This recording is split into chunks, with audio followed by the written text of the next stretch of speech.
Hey, Fairfield. You are watching another exciting episode of Fairfield 2.0. And today's guests, we don't have a musical show for you today, unless anybody wants to break into a song. Laser Night. All right, maybe not. We'll see. But we have a few of our favorite Fairfieldians here. We have Jessie Garchick on the end here, and she is the Youth Services Librarian over at the Fairfield Library. That's right. Yes. We have John Gilrain. Gilrain, right. Ah, I did it. From your beloved Finnewick's in town on Main Street. Right around the corner, actually, from beautiful downtown Burbank's Fairfield 2.0 broadcast station. No, that's not Burbank. It's Fairfield. And also we have Laser Knight, who we're going to talk to this young man about all sorts of things, but especially he's an entrepreneur right now who's getting into web developing, and he's the tender age of 17, right? Correct. Okay, so we're going to find out just why and how and where he's doing all of this amazing internetful webful stuff that we will ask him in moments. But let's actually start over on the other end. Jessie, you are associated with the youth services. Okay, what is that? You know, how would you define your job? Well, it encompasses, I would say, birth all the way through teen. We do have a lot of programs for younger kids, like story times, and I visit the preschools. And it involves planning programs, doing story times, of course, collection development, and outreach, you know, going to the high schools, going to the preschools, and meeting with the kids. Now, you said from birth. From birth. How? Well, we have kids. Do we indoctrinate them that early now? Definitely. Well, part of early literacy skills is reading to your children. And what that does is it creates an interest in books. And at some point, the early literacy skill develops where the children need to not only be interested in books, but they need to recognize that the words on the page have a meaning. Right. So print awareness, and then being able to tell stories back to you. So it really is important to take your kids to story time and to read to your children, to promote their reading, you know, their love of reading, their ability to read. Yeah. Do you have they done any studies that show the different effects, like for students that have been, maybe I don't know when you would test them, but at some point, like students who've been, who had that kind of introduction early on to reading and reading skills, they must have. I mean, the answer here is yes, obviously. Yes, but what are the just how intense is that? How profound is that? Oh, it makes a huge difference. They've done studies where they record the number of words that are spoken in the home and the number of words that are spoken to children in the home, and then the correlation between that and reading, and that along with their exposure to books. Of course, when they're young, they can't read, but having books in the home, and it makes a huge difference. And you start seeing discrepancies in children as young as age 2.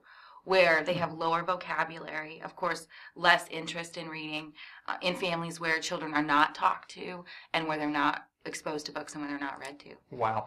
Have you ever, can you spot them, quote unquote? I mean, I don't mean it really like that. I mean it more like when you're in a room filled with children, let's say preschool, like kindergarten and younger. Do you get a sense of where everybody's at? Where their stage of development is at as far as reading? Oh, and yeah. listening? I think that, you can definitely gauge children in a short period of time. I think teachers who spend more time with them are going to be able to tell much more.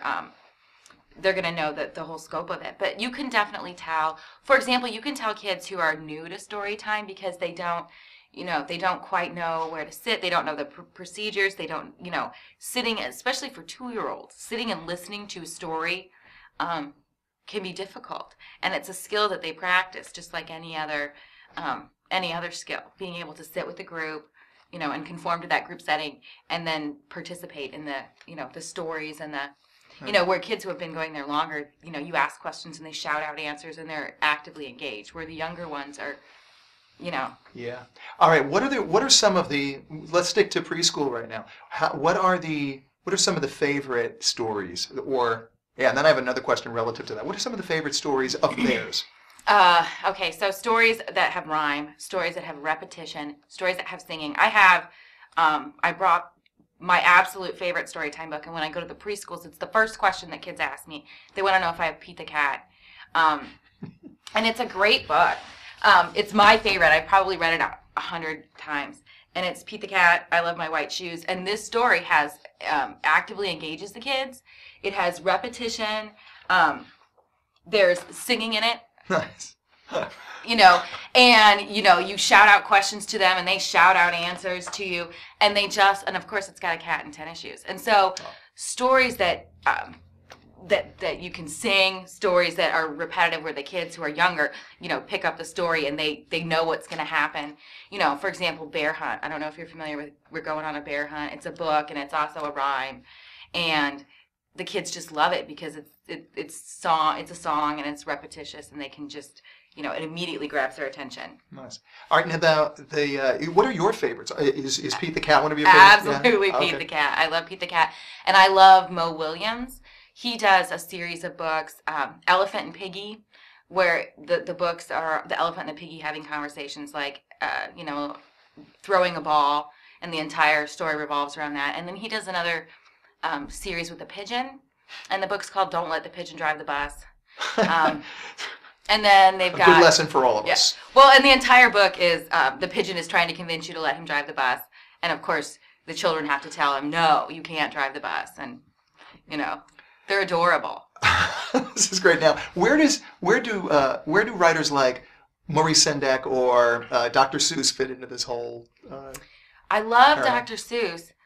Sometimes he's better, I would say, for four-year-olds, rather than the younger ones because he's very verbose. There's lots of text. Well, am I wrong in thinking? I'm thinking of preschool as being pre-first grade kind of. That's right. Okay. So it would include this age group too. But you would see a huge difference between 2 and 3 and 4. Right. Some of the preschools I go to, I read to all 3 groups, and the books that I read to the 2-year-olds, the 4-year-olds at that point they're actively engaged in the story. Right. And you can read something that's much longer and which would be the Dr. Seuss. Dr. Seuss. Doctor Who. That's like. They might like that. They might like Doctor Who also. What about Dr. Seuss? Oh, what have we got here? We've got the TARDIS right over here in Doctor Who. Now, who have we got here? Speaking of Pete the Cat, who's not Pete the Cat, obviously. I think his name is Patches. Patches. We found him this morning on our doorstep, and he seems to like it at Fenwick, so we've decided to let him stay until we can find a better home for him. Something dropped. I'm wondering if Patches got a little excited. Oh, well, a little fur flying. John, I want to ask you what with a toy now is this a puppet or a stuffed animal? This is a puppet. It's a Folkmanis puppet. They're a great manufacturer of puppets that are not so uber expensive that they're unreachable by most people.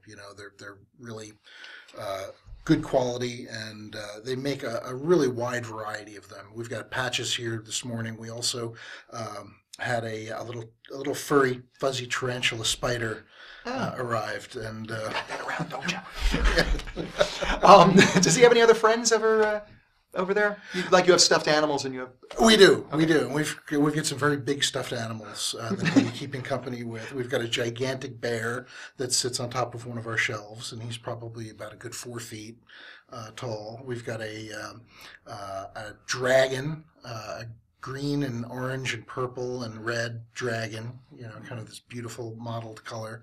We have a Bengal tiger that's about 4 feet long. So it's fun to come in and just check these things out, Well, I was going to say, as far as checking things out, what is the age group what's the demo that you mainly sell to? We're known, I think, as a children's store. Fenwick's, of course. When people, what's Fenwick's? It's a toy store. But really, when people come in and check us out, they find that we're after everybody. We want to tickle everybody's fun factor. And so we have, different product categories like, puppets, like jigsaw puzzles, like board games. And we generally try to make sure that every age group is represented in our different product categories. How far up does it go? 99. I mean, you know, You think kids like me can go? we've got art supplies for kids, and we've got, you know, art supplies for, you know, somebody our age that's just an aspiring artist that wants a little bit better than kids quality. Sweet. Yeah. Our age, he said. Okay.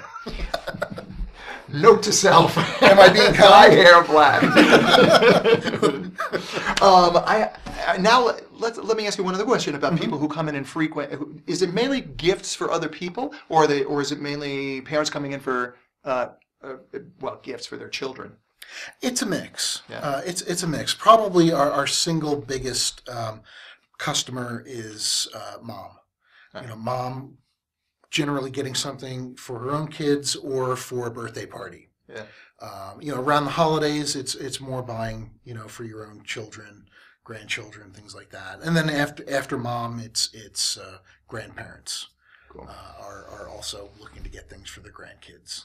Now you we have a mosquito flying around here, folks, and you see us all going like this. It's because of that. There you go. Get him patches. Now you don't sell books, so you have to send them over to the Fairfield library now. As of yet, we don't sell books. It's something that's in our future planning, but right now we do generally refer people to the library because it's such a great deal. Nice. You know. And do you have a website? We are using Facebook right now as our web presence. Uh-huh. A website is something that we're looking at developing going forward, but Right. My wife Teresa and I, who run Finnywicks, had no experience with brick and mortar retail before we opened Finnywicks. So we wanted to really sink ourselves into that aspect of the business first. Mm-hmm. So, you know, now going forward as resources allow, we can expand onto the web a little bit. You know, funny thing, we have a web designer I right heard. here, Laser Knight. That's so exciting. Laser Knight is now appearing on the screen somehow. I want to ask, for somebody like John over here, are you at the point yet? Let's actually be clear. Let's get the history first. Laser, you decided at a certain point you wanted to do some web developing. Right. All right. So, why don't you go into that story? Because that's a cool story. So I was enrolled at MSA, and I decided I wanted to move my education more on like a fast track. So I decided to start homeschooling about 6 months ago, and in doing that, I can do academic work, but also put the majority of my time into learning web development skills and programming skills. So I started learning a programming language and a framework for it called Ruby on Rails, which is basically the new, cool, most efficient way to build functionality into websites. What are the other ones? I remember the other night we talked about them. The most common and most widely used is PHP, but it's not as intuitive, it's not as like clean, and it's not as efficient. It's basically Ruby is like the way things are going now. So It's just not cool. It's just not cool. Right, Yeah. Ruby is. It's so last year. It's so PHP.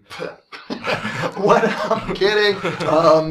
What do you okay? So I want to hear about the homeschooling part too, if you don't mind. Right. Can you go into that a little? How does that work for somebody like me who knows nothing about homeschooling, and yet every third person I run into under 18 is homeschooled? What is? Are you a teacher, a homeschool teacher also? I'm my kids are Your kids are homeschooled. Okay, I've got to. Let's talk about that a little, if you don't mind. Okay. So the homeschooling, depending on where exactly you want to, I guess, align yourself with, like if you want to go to college, if you want to like major in something specific, then you can focus your education basically any way you want.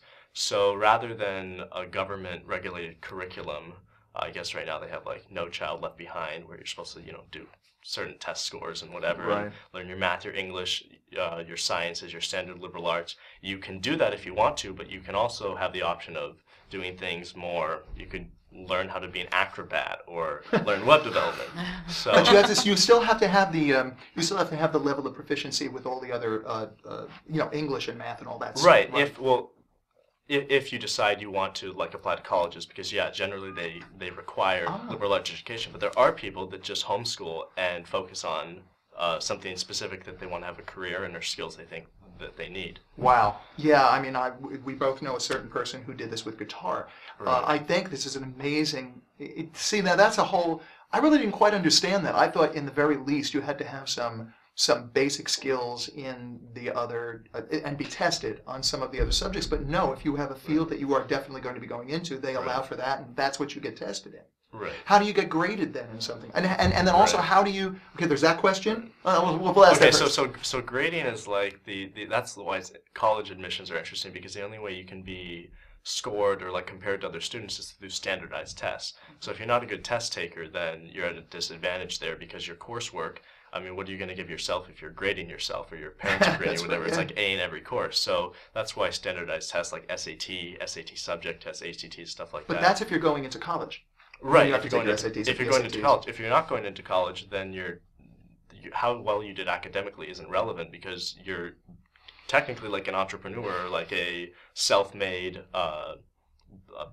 business person or whatever. So you're doing your own work to make your own income, which means how you did during your whole education up to the point to acquire your skills isn't relevant, because nobody's going to ask you like, oh, what was your grade in this thing, if you're making your own music and your music is good, or if you're doing your art, or you're doing your web development and you're a skilled web developer.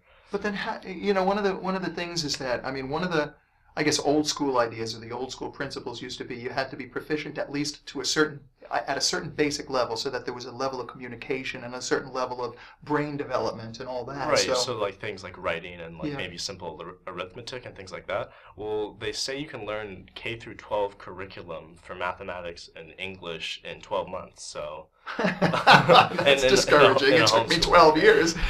No, wait a minute. Oh my God. I didn't know that. I thought that was a...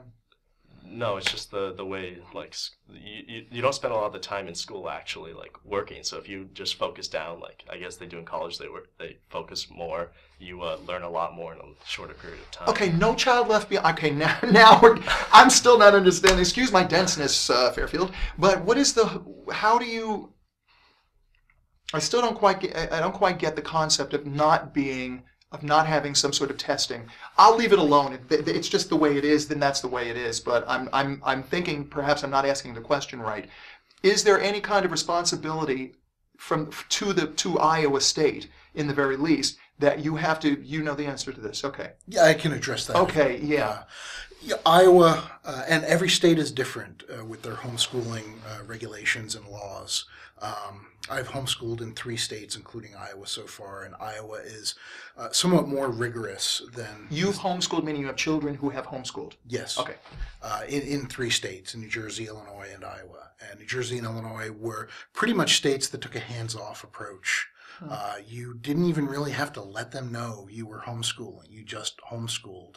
And there was really very little. They gave some guidelines in terms of subject areas that you needed to put attention on. But we follow a type of homeschooling called unschooling, which really puts the ball in the kids' court in terms of following their passions in life and pretty much living their lives, unfettered by having to, be here at the bell, be there at the bell. Lets them focus on what they want. All right. How does a child like that how does a teenager, for instance, who is in desperate need of socializing during these years, or at least in my opinion, I don't know. I'm an old guy, right? Okay. But how does a teenager socialize? Laser night. That's what I'm working on, actually. Which I can't get too much into detail, but the thing is that as people want to get more and more connected, and someone like a homeschooler, what I'm creating, this like social network, social discovery like application, its purpose is to solve issues like that, where you can immediately connect to people you would want to socialize with and connect with. But is there any physical, I love Twitter, I love Facebook, but I want to actually meet some people.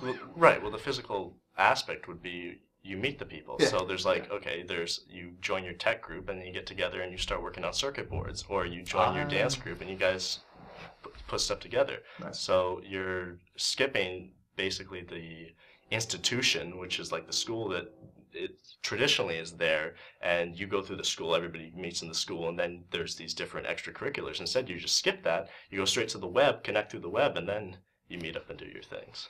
Ms. Librarian, I have a question for you. How does this all relate to I guess a library represents people being able to go in and self-educate.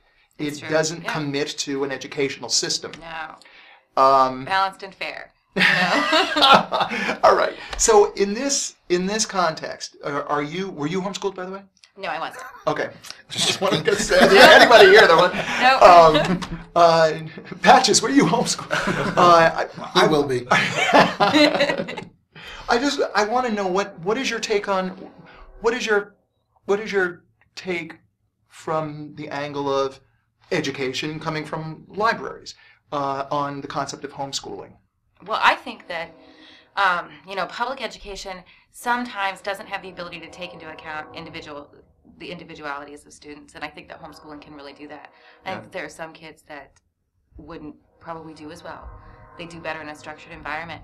But I haven't studied homeschooling. I have personal experience with homeschooling. When I was a young adult, I lived in Colorado, had neighbors who homeschooled 5 children, and they needed extra tutoring in certain subjects. And so my roommate and I, we were both educators, and so we did tutor them. But I found them to be very intelligent. They got a wonderful education, Right. and the parents made efforts to socialize them. I think that that's one aspect where, and in a community like Fairfield, people are so friendly and really easy to get to know. I don't think that if you make the effort, I think that it's going to be easy to get your kids the socialization. Well, and there is that aspect of, these kids all know each other. They know every single kid knows every single other kid, it seems like, because it's such a small community. But on the other hand, it really isn't. I mean, what, we have 5,900 people? No, we have, 10,000 people in 5.9 miles or something? Right. Okay. All right, 10,000 people, we may not know every single kid. But on the other hand, for the most part, a lot of these kids have grown up together. For instance, I had a few of the beauty shop kids here. And one of the things in common with all these guys who were making, and girls who were making music together, is that they all grew up together. They all know each other. They all, their language, and yet their language isn't all that separate from everybody else's. It isn't like everything is an inside joke or an inside thing. They really have, it's just that they've grown up together, and it's a really sweet thing to watch. Well, here's a question for everybody. Looking at Fairfield, there has been a large, I was saying before about how it seems like every third kid is homeschooling or has homeschooled. So, in your opinion, what is your take as far as the effect of homeschooling on the kids in general in Fairfield? Nobody's going to go, oh, it really sucks. But I know that, but do you have any observations of maybe what's happened during the It adds another dimension to the quality of the kid population in Fairfield. You get a segment maybe larger than your average community of kids that are having a somewhat different experience of their personal learning, and it probably just adds. I mean, Fairfield is like that. It's just so many ripples and dimensions of qualities that are different among people, and yet it all blends. Would a homeschooled student be more or less likely to come into Fenwick's and buy patches? If he had a desire to, for a puppet, sure, we'd expect him. I was being your raw meat there. Yeah, no, we have kids that come in on their own that are homeschooled that I, personally know. Yeah. Now you mentioned your own kids, right? Yeah. Okay. So how does that? What's the routine with your kids? There's not much of a routine. It's all loose and easy. They can pretty much focus on whatever they want to focus on. Let me just jump back in time for a minute to throw an example out to you. My daughter is the older of the two. My daughter's 12. My son is 8. When she was 7, 8 years old, she wasn't reading yet, and we weren't pushing her hard to really focus on that. We were just kind of letting her focus on the things she wanted, and it came down to kind of a belief in this concept of unschooling, that the desire to read would come when another desire grew strong enough that required reading for her to achieve what she wanted.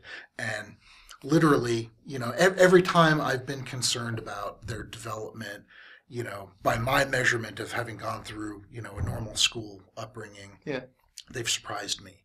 Every time I start to get nervous, you know, next thing I know, they're just like They're head fine. first Yeah. into the thing I was concerned about. And you know, my daughter is a cat lover, and she loves stories about cats. And so when she was 8, she found you know, this book called Warrior Cats or something that told these stories about these cats that lived in the forest and clans and their adventures. But she, you know, she's like, you know, within a year she was 18 novels into it from having not really read anything. You know, she Interesting. forced herself to figure it out. You know where I'm going next. Jesse, how does this go along with what you kind of represent, or is there a little bit of it's just a different kind of paradigm, or? Well, I think it's a matter of, I know people who have and make a real effort to push their kids to read, and they have 3-year-olds who read, and I know people who let children come to reading later, and just it's like when the child is interested enough in something, they're going to eventually need to read in order to find out, unless they're going to rely on other people for information. And so, like you said, when their desire to know about something, or their passion for something, overcomes the, disinterest in reading, then they're going to come together. And as evidenced by your daughter, Mm-hmm. I mean, those books that you were talking about, those are classified as young adult novels. So to go from not reading to reading something that's that, advanced is Warrior Cat.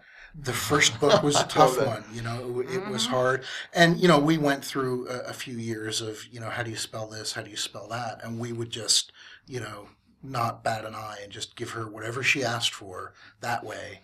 And she got over that hump, and now she's, she reads, she writes her own stories. She's, fantastic. Nice. Laser, did you read Warrior Cat when you were? No. Didn't get a chance to I do that. kind of wish I'd read Warrior Cat. Right? I have tons of them. I read A Wrinkle in Time on my own. I saw the cover. The cover was really creepy, and I needed to read that book when I was like 6 years old or 7 years old. And it was hard to work. That's sort of I guess a young adult, or not a young adult, like a 10 to 12-year-old book, juvenile. I guess. Yeah, preteen. But I saw that cover, and it was like, you're mine. And I kind of went from Hop on Pop and Green Eggs and Ham into Wrinkle in Time. It was a big leap, but I went to Catholic school, and I had one of my nuns, Sister Mary Roy, sit with me after school and help me read through the chapters. I was determined. I think it was second grade or something like that. So there is, I know what you're talking about. This, when you find something that you're really passionate about, and it's interesting because when you look at the educational system, it doesn't take this into consideration, does it? In general, it kind of is like, let's reel you back and teach you what is the standard for for our funding, basically, I guess, Right. or whatever the state requirements are, or whatever that is. And this does seem like it does seem like a healthier, or I guess for some children, a better path for them to be able to learn, because not every child, and I wasn't one of those children either. I happened to be forced into the system during our years, I guess I'll say. It wasn't, homeschooling was not an option, or at least as big an option. They didn't really define it or make it or plan it as well as I guess it is right now. I mean, Laser, I know this guy is pretty smart. We were in a couple of musical productions together, and he's a Swift kid. But I really feel like my gut reaction to the whole homeschooling thing is, but surely there's stuff that's getting left out. And yet when I look back at a couple of the kids that I know who've been homeschooled, they're perfectly fine.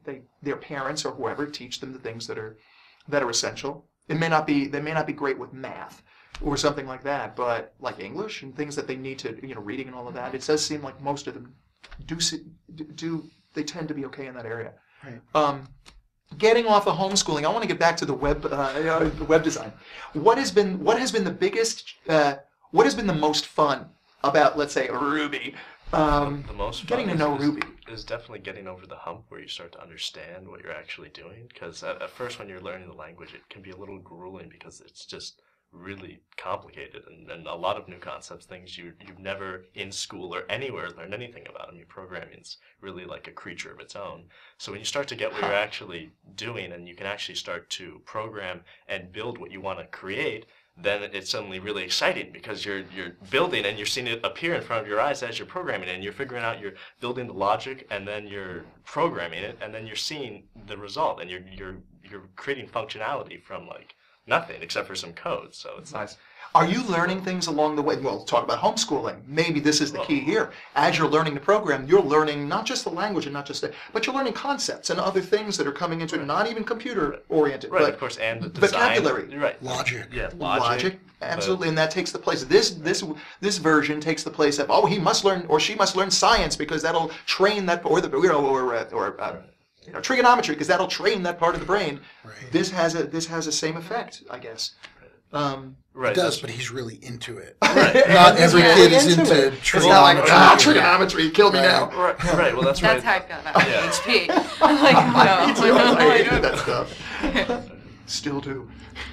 I lose sleep at night from. And that's like the theory of unschooling. There's this book called Teenage Liberation Handbook. I don't know if you've heard of that, but it's the whole unschooling theory is that once you're like out of having to be like put in little boxes and have your homework and then you have to do this and this and this and you're scheduled, then you get involved in something and autodidactism, which means self-learning, becomes cool and interesting. And you're Jesse was very impressed too. Where's the little Groucho duck coming down? Autodidact. Whatever the music was, I used to $50.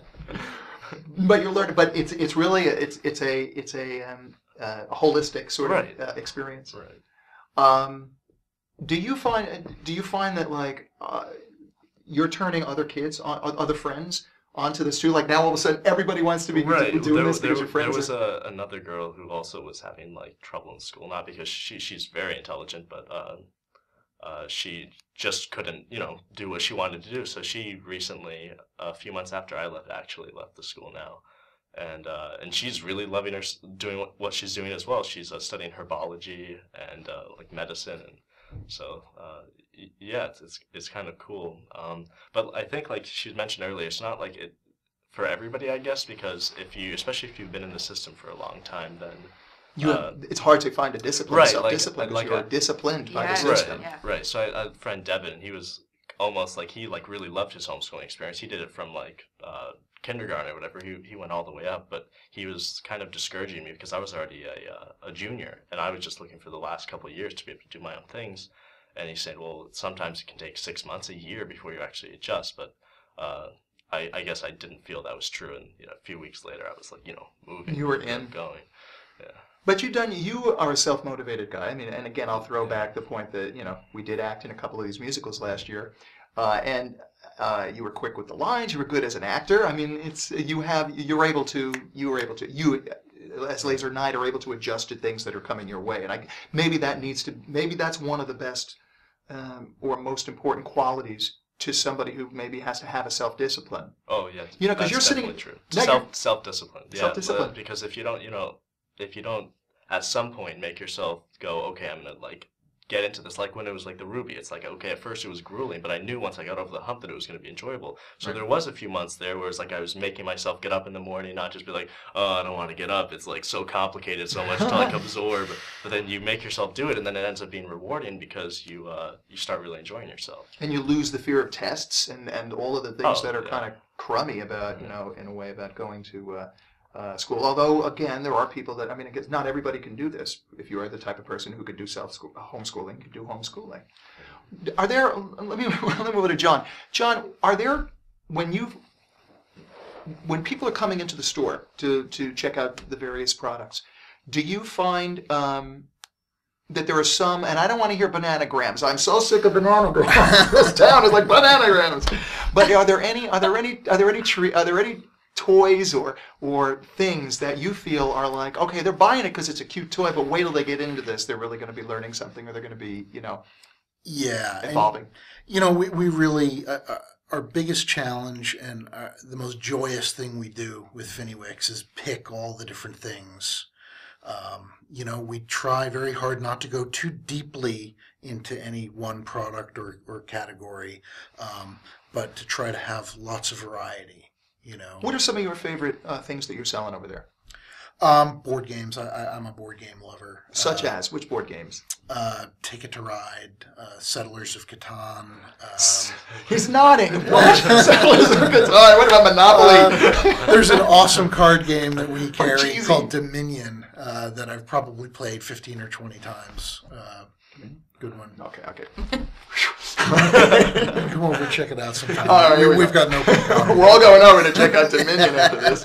What are the are there is there one that you are there games that you try you bring into the store and you're like, okay, we'll see what this is, and then they come into the store and it's like, okay, I'm taking one home, me and the kids. More often than my wife would like. Oh, okay, right. There you go, the profits. Yeah, a lot. And, we like to try a lot of the games, though, just because it makes it easier to talk about them with people that are looking for something fun. You can find out a little bit about somebody and what they might like in a game, and then, you can make informed suggestions to them. And they, my customers put a lot of credence in whether, I'm speaking authentically or not. If Right. I just tell them, well, I've read a lot of good reviews about it, that carries some weight because I do read a lot of reviews about every game I bring into the shop just to make sure we're not bringing any dogs in. Yeah. They rely on that kind of advice, and it helps me to give it to play.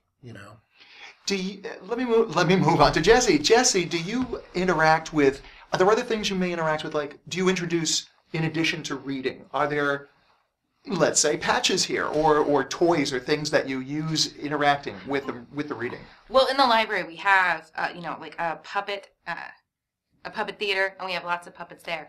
I don't bring toys into story time, but there have been lots of librarians who have used puppet stuffed animals, and I thought about it, like dogs or cats, and they've said that they get different reactions depending on the age group, because the younger kids think it's and then the older kids just love it.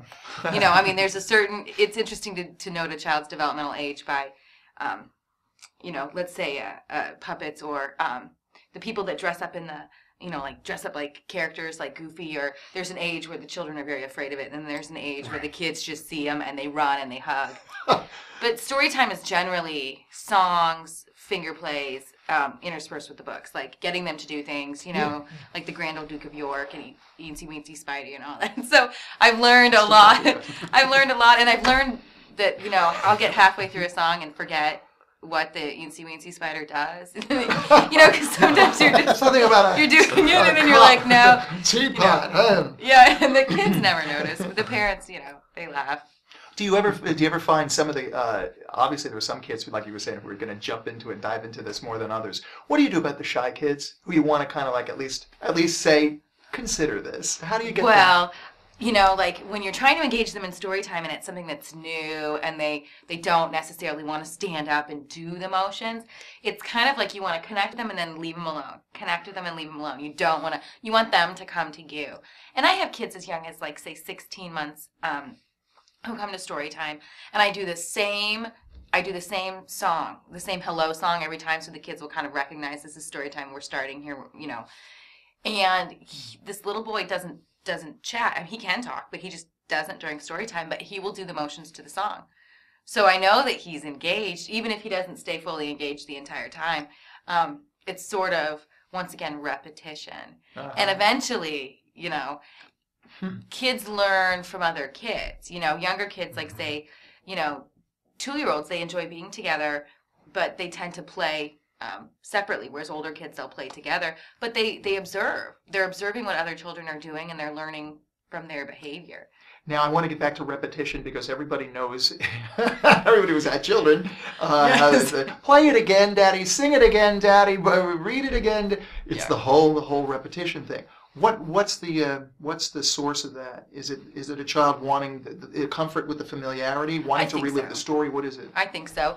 And then when kids get to repeat, like there are some like short, if I introduce a new song or a new finger play, a lot of times I'll say, that was great, let's do it again.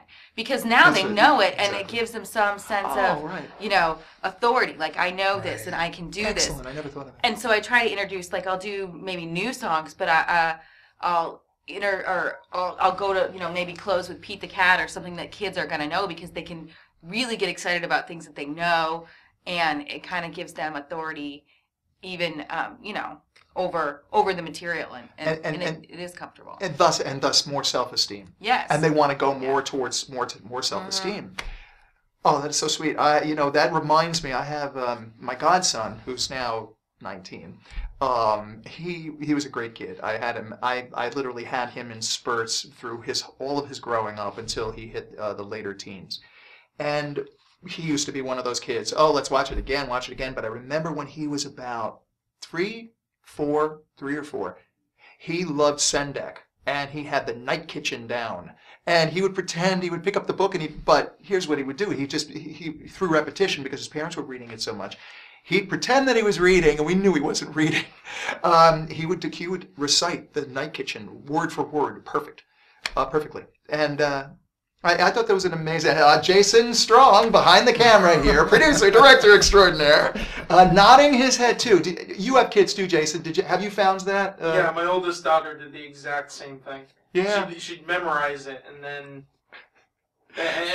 she'd pretend as if she was reading it, and then we figured out because we could cover up certain words. Yeah, and that's have what we her did. try and read the words, and she'd say the word even though she couldn't see it. And so we figured out that she was. Yeah.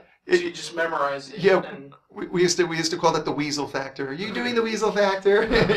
He was very cute. And what about you, young man? Did you do that? You and your brothers. I think every kid. It's the whole self-esteem thing. I think that's an amazing thing to be watching as a parent. And of course, I'm not a parent. No, but I haven't been a parent yet. I am actually looking into it. But I think that I think that it's beautiful to watch the learning process. Like you must be going so much during the day. I know. Well, and it's I get to spend. I have the best job in the world. I get to spend time with kids. I get to try to enforce a love of reading, but I'm not their parents and I'm not their teachers. I don't have to make sure the kids can take the test. I just I get to show them a good time, which is really fun, And then when I'm around Fairfield and I see kids that I know and have them, recognize me and come up to me. There's nothing better than that, knowing that it's something that they're excited about. Although a lot of them think that I sleep at the library. We just can't get her out of there. I know. When you're with your children. This is Kathy. It went from web back to the kids again. Here we go. But with your children, relative to what you sell, at Fenwick's, what's the address on Main Street again? 111 North Main. 111 North Main. Do you we talked about games before. Now here's a game sitting on the table. I wonder what this is. This is a game called Yikers. Yikers. It has been a top-selling favorite at Fenwick's for the last year, and for good reason. Can I touch? Yeah, absolutely. It's a kind of game that is easy to learn, easy to teach, and it plays very fast. So no long attention spans are needed. It's very physical, very kinetic. Cool. I'd have no shot at this game. We want to engage. Somebody engage each other on this. Can you show us how this works? Absolutely. Here you go. Give me patches. I need patches. Yes. He doesn't want to be alone. All right. So it plays with these magnets on these 4 neoprene board pieces. Laser, hope you're paying attention. Now, these board pieces can be put together in a variety of configurations, and the instructions give you about 12 different ones that make the game easy, hard, or harder. This is kind of a middle-of-the-road layout. So you split the magnetic pieces, and when you're playing a 2-player game, each player gets half. And basically, you'll take turns, one at a time, alternating, placing these down on the board. And what happens, at the beginning of the game, it's easy to kind of take advantage of all the space. But as the board begins to fill up, things like this will start to happen. Uh-oh. What's the name of the game? Yikers. So you go, yikers! Yikers. When that happens. So what happens there, when they all jumble together, you've got to take them back to your hand, because the object of the game is to get all of these onto the board first. Okay, now whose turn is it?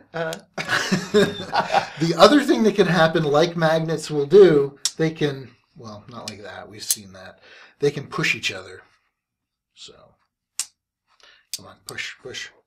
There you go. So if you push one off the board, your turn ends back to your hand. All right. That simple. Okay. So who would like to play? All right. All right, You Pat, go just pay first. attention here. That's cool. And they can go up on their ends like that instead of flat. That will change their magnetism a little bit. But that can come back and bite you.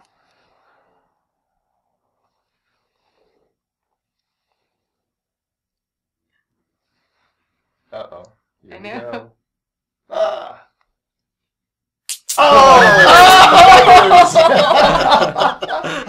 That's great. I like it. Yes. This game always, as the board fills up, there's an inevitable outburst of laughter. So it's a good party game. Fairfield, are you watching this game? I think half of Fairfield owns this game already. Big edges. That's great. And Great it cleans up easy. It's amazing. You know, I saw this before. When you brought this in, I saw this and I was going, great, bananagrams. Here we go. More purple bananagrams. I don't really want to give them back, but there you go.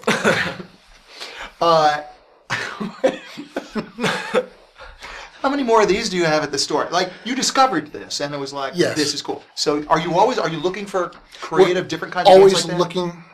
How'd that get on there? Your paper clips. We're always looking for really fun, cool stuff that hasn't been seen before, you know. And when we picked this up, probably about a year and a half ago, nobody had seen it before, and we kept one out at the counter. And you know, virtually anybody that had a minute to spare, we'd get them going on a game, and you know, probably 3 out of 5 people would just. Oh, I want that. Oh, I gotta have that. See, here's what I would suggest to Jesse over here. I would suggest getting a set, and whenever somebody reads a page well, or even just reads a page, they get a magnet that they could put on the. Oh, fun. That's a great idea. I think the kids would love it. Well, plus I have kids that come, like after school, and they kind of hang out in the library. It would just be a really fun game to engage them in. But you do that. So, all right, that's a question too. Do you know? Do you do that? You engage them in other things. Obviously, you have the puppet theater and these other things.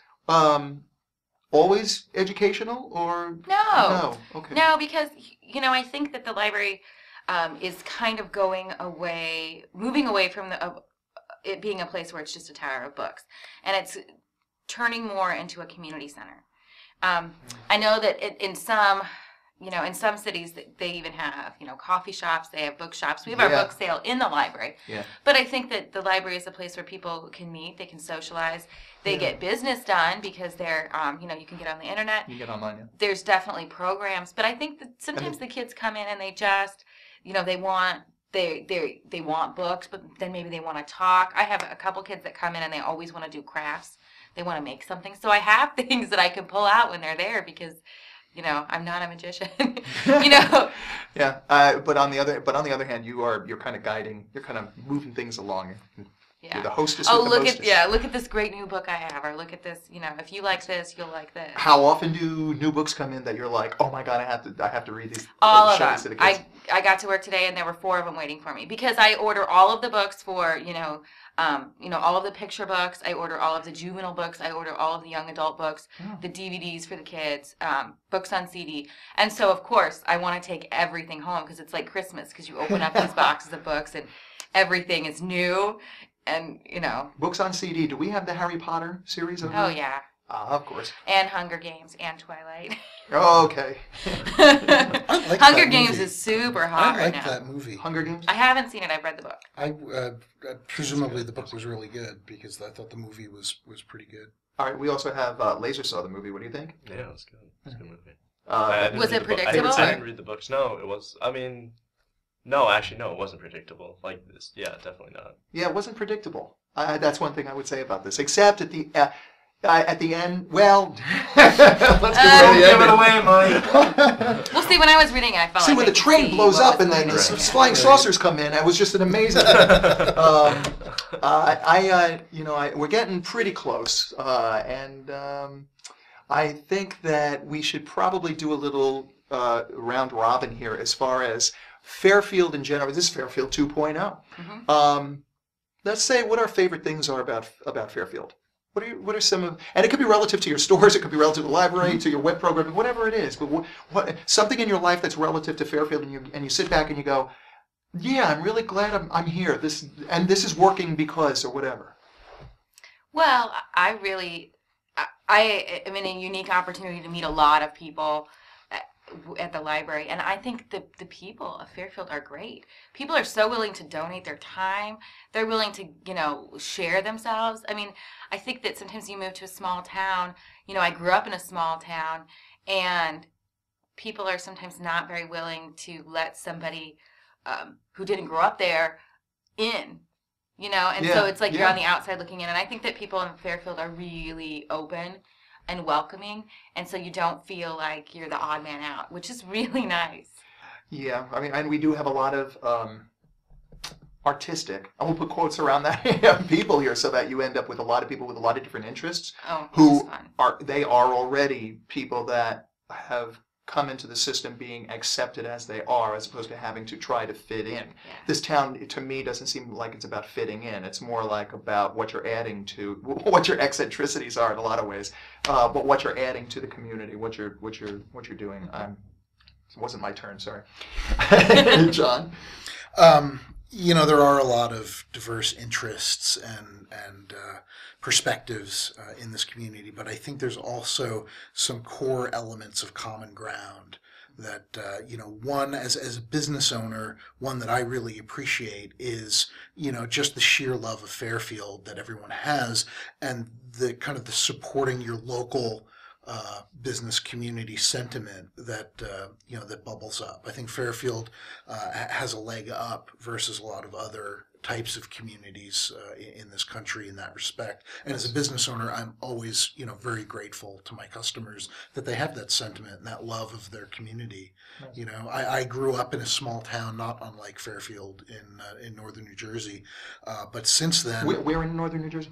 I grew up in a little town called Roselle Park. I know where that is. Yeah. And, Fairfield kind of reminds me of Roselle Park the way it was, back maybe 30, 40 years ago when I was a kid growing up. And that Fairfield's retained that, though. Yeah. But, there's a lot of ways to live in this country in little bedroom communities or subdivisions that don't really have a downtown or anything to tie it together. And people don't have anything to tie themselves together in that sense. And I think our downtown district in Fairfield is just a fabulous place. It's a really wonderful thing.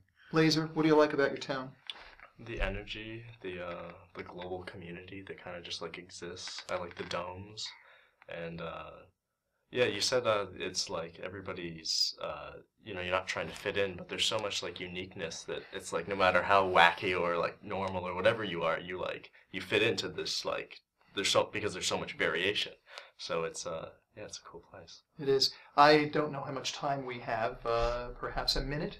Okay. So I'll go on my little diatribe now. There are things which I will confess, just like any other place in the world, there are things that drive you crazy, and there are things that you'll just love and you're never going to find anywhere else. And I have both of them here in Fairfield, and I regret that I've been here for 2 years, and I was so focused on a certain thing that it was just really stupid, because I should have been understanding my town where I lived, because I came here to be in this town. I came here to be in this environment, and I was always leaving. It was always about going away, as opposed to what is Fairfield really about. So I have been in this sort of exploratory mission. I was about to leave. I'm writing a book right now, and I thought, I'm going to go to Lake Tahoe. I just need to go off to another place. And our benefactor, Dick DeAngelis, got a hold of me and said, "Are you crazy? It's like you're in a community that kind of likes you, and you're going off to Lake Tahoe. What does that mean? What are you doing?"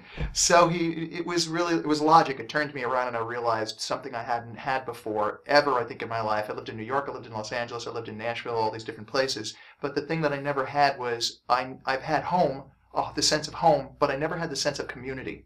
And that's what I love the best about Fairfield. The people and the community. I get it. And I don't know how I fit in or don't fit in, but it's worth learning about. And I signed a lease for a year, so I'm committed. I'm here. I want to thank everybody for coming by today and listening to me babble. I loved everybody's answers, and we have to do more shows like this. Where normally we do a lot of musical shows, but I think that we're needing to branch out to people in the community like this, and this is what we're going to do. Fairfield, remember I said you have to be here, so we want you here. Let me introduce everybody one more time. We have Jesse Garchik, and we have John Gilrain. I did it, okay. Laser Night. We have Laser Night over here. And I want to thank everybody for watching. Until the very next episode of Fairfield 2.0, have a great time, Fairfield, and thank you for watching.